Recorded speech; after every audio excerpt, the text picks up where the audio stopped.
Assalamualaikum warahmatullahi wabarakatuh. Perkenalkan, nama saya Fiona Fazira dengan NIM 200426163 dari jurusan Ilmu Administrasi Negara. Baiklah, di sini saya akan menjelaskan materi pada mata kuliah pengembangan organisasi yang diampu oleh Bapak Iip Permana STMT. Langsung saja masuk pada pembahasan yang pertama, yaitu model dan teknik intervensi dalam pengembangan organisasi.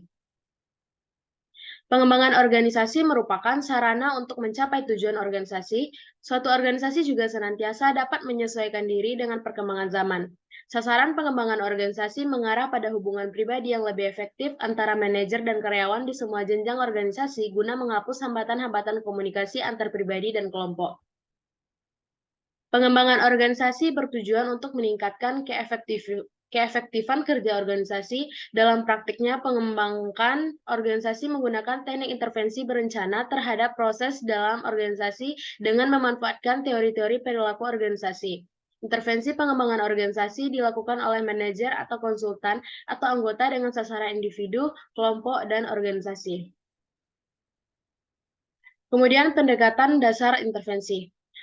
Pengembangan organisasi merupakan suatu proses perubahan atau intervensi, dimulai dari perubahan struktur dan sistem di dalam organisasi hingga penyuluhan psikoterapi yang diberikan kepada individu dan kelompok yang ada di dalam organisasi, yang mengarah kepada upaya perbaikan efektivitas organisasi guna mencapai tujuan yang telah ditetapkan. Menurut Miftah Toha 2003, intervensi dimaksudkan untuk menetapkan cara-cara yang patut digunakan untuk merencanakan perbaikan berdasarkan masalah yang ditemukan dalam proses diagnosis dan pemberian umpan balik. Intervensi berarti keikutsertaan klien dan konsultan bersama-sama merencanakan proses perbaikan berdasarkan atas masalah yang dijumpai dalam proses diagnosis. Kegiatan-kegiatan tersebut dimaksudkan dalam rangka menata dan memperbaiki kembali fungsi organisasi dalam memberikan kesempatan kepada anggota organisasi untuk bekerja dalam tim ataupun mereka mengelola suatu tim serta memelihara atau sustainable organisasi agar tetap dapat berjalan dengan baik sesuai dengan tujuan organisasi. Kemudian menurut Arif 2011, intervensi pengembangan organisasi adalah serangkaian kegiatan terstruktur yang di dalamnya terdapat unit-unit organisasi terpilih atau kelompok atau sasaran individu melakukan tugas yang secara langsung atau tidak langsung, sasaran tugas dihubungkan dengan perbaikan organisasi. Suatu intervensi dikatakan efektif apabila terdapat informasi yang benar dan bermanfaat. Kebebasan memilih dan keterikatan di dalam informasi yang benar adalah informasi yang nyata terjadi dalam organisasi. Kebebasan memilih mempunyai kewenangan membuat keputusan terletak di tangan klien. Dan keterkaitan di dalam adalah bahwa klien mempunyai tanggung jawab untuk tetap terikat pada pelaksanaan dari rencana atau keputusan yang telah dibuat. Selanjutnya, intervensi struktural. Dengan menggunakan kegiatan intervensi struktural, maka terdapat 3 hasil yang diharapkan dapat dipetik, yaitu yang pertama adalah restrukturisasi atau reorganisasi seperti alasan ekonomi, proses, kemudian komunikasi lancar, dan pengawasan. Yang kedua yaitu sistem imbalan baru seperti perilaku fungsi dari konsekuensi konvensional, dan imbalan atas dasar jam kerja dirubah menjadi imbalan atas dasar kinerja. Kemudian yang ketiga adalah perubahan kultur organisasi seperti tangguh, eksis, dan mampu menghadapi tantangan zaman. Intervensi struktural adalah jenis intervensi yang fokus pada perubahan struktur dan desain organisasi. Adapun karakteristik dari intervensi struktural adalah yang pertama, struktural desain proses. Perubahan ini menyangkut pembagian tugas dalam organisasi berwujud dalam bentuk reorganisasi atau restrukturisasi. Kemudian kedua adalah downsizing intervensi. Ini bertujuan menurunkan biaya dan birokrasi dengan cara memangkas ukuran organisasi baik dari sisi jumlah posisi ataupun jumlah pekerja. Kemudian yang ketiga adalah regenerate intervensi. Ini mendesain ulang secara radikal proses pekerjaan inti organisasi untuk menciptakan unjuk kerja yang lebih responsif. Intervensi struktural merupakan sebuah strategi sebagai teknik perubahan pada organisasi yang berfokus pada tingkat atau struktur organisasi.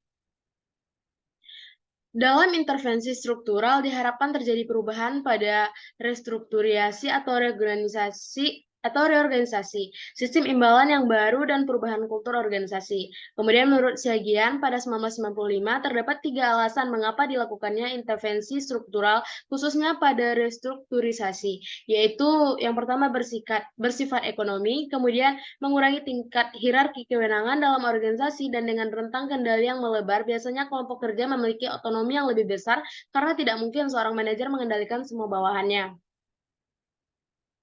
Kemudian selanjutnya adalah intervensi kultural. Intervensi kultural adalah jenis intervensi yang berfokus pada tindakan strategis untuk mengubah bentuk dan kultur organisasi. Contoh dari jenis intervensi ini adalah yang pertama, merger dan akuisisi. Intervensi ini merupakan proses yang sistematis untuk mengintegrasikan dua atau lebih organisasi. Kemudian yang kedua, perubahan kultur. Intervensi ini membantu organisasi mengembangkan kultur yang tepat untuk strategi dan lingkungan mereka. Dan yang ketiga adalah pembelajaran organisasional. Intervensi ini bertujuan untuk meningkatkan kemampuan organisasi untuk memperoleh dan menyebarkan pengetahuan baru. Dalam pengembangan organisasi harus mengetahui bahwa setiap organisasi membutuhkan dan memelihara kultur organisasi tersebut.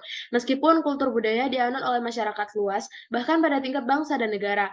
Kultur organisasi adalah persepsi yang sama yang dimiliki oleh para anggota organisasi tentang makna kehidupan bersama dalam suatu sistem organisasi.